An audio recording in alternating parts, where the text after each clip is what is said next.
Hello freelancers. आज हम बात करेंगे एलिवेटर पिच के बारे में। Have you ever found yourself in a situation where you had to quickly sell your skills and felt unprepared? Well, you're not alone. But guess what? There's a solution and that is called an elevator pitch. ये एक 30 to 60 seconds की एक sales pitch है जो आपकी services को summarize करती है. An elevator pitch is like a tweet but for your career. So make every word count. Today, I'm going to give you a guide on how to build an effective elevator pitch that is sure to impress. Ready to elevate your freelance game? Let's get us started. The power of the elevator pitch. First impressions matter, and in the world of freelancing, you often only get one shot to impress a potential client. That is where the elevator pitch comes in. It is a quick, persuasive speech that sparks interest in what you do. आपका elevator pitch आपका पहला impression है. इससे इतना impressive बनाएं कि लोग आपको कभी ना भूल सकें. Think of it as your personal advertisement, all packed into about 30 to 60 seconds. Sounds challenging, right? But do not worry. I have some tips to help you craft the perfect pitch. Ready to learn more? Know your audience. One of the key elements of a successful elevator pitch is knowing your audience. Who are you talking to? What are their needs? How can your skills help them? Once you understand this, you can tailor your pitch to speak directly to them. For example, if I am pitching to a tech startup looking for a graphic designer, I would highlight my experience with creating graphics for tech companies and my unique aesthetic style. Makes sense, right?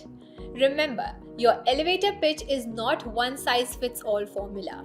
Customization is the secret ingredient to success. Before approaching a potential client or attending networking events, do your research.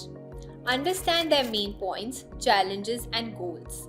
Tailor your elevator pitch accordingly, focusing on how you can specifically address their needs and help them overcome obstacles.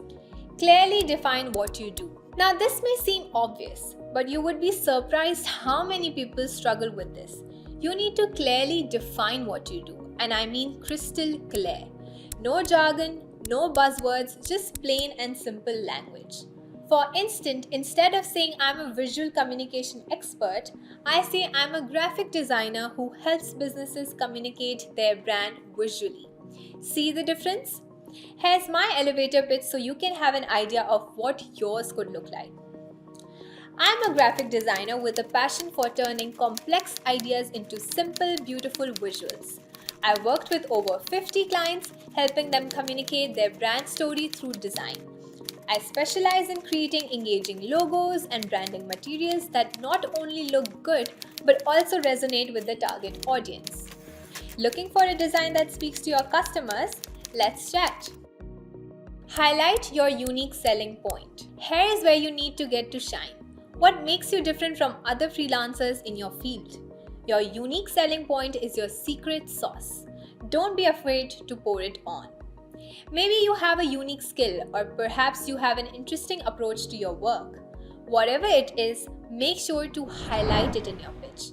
For me, it is my ability to understand a brand's personality and translate it into visuals. This is what sets me apart. What about you? Craft a memorable opening line. Now that you have identified your unique value proposition, it's time to create a captivating opening line that grabs attention from the get-go. Think of it as a mini story or a clever hook that instantly piques curiosity. For example, instead of saying, "Hi, I am a freelance graphic designer," you can start with something like, "Picture this. Stunning visuals that captivate your audience and take your brand to new heights." That's what I bring as a freelance graphic designer. See the difference? End with a call to action. Finally, do not forget to end your pitch with a call to action. Think of a call to action as the cliffhanger at the end of a TV episode. But instead of leaving you waiting, it invites you to dive right into the next episode. For freelancers, this could be asking for a meeting, a follow-up call, or even just handing over your business card. The goal is to keep the conversation going. After all, the elevator pitch is just the beginning, right? So these were my favorite tips on how to build an effective elevator pitch as a freelancer. Remember, your elevator pitch is your chance to make a first great impression. So make it count. Start crafting your pitch today and see how it can open doors for you. Want an opinion on how it sounds? Head to the Sada School Discord and get some quick feedback from other freelancers. And if you found this video helpful, do not forget to like, share, and subscribe for more freelance tips. See you in the next masterclass.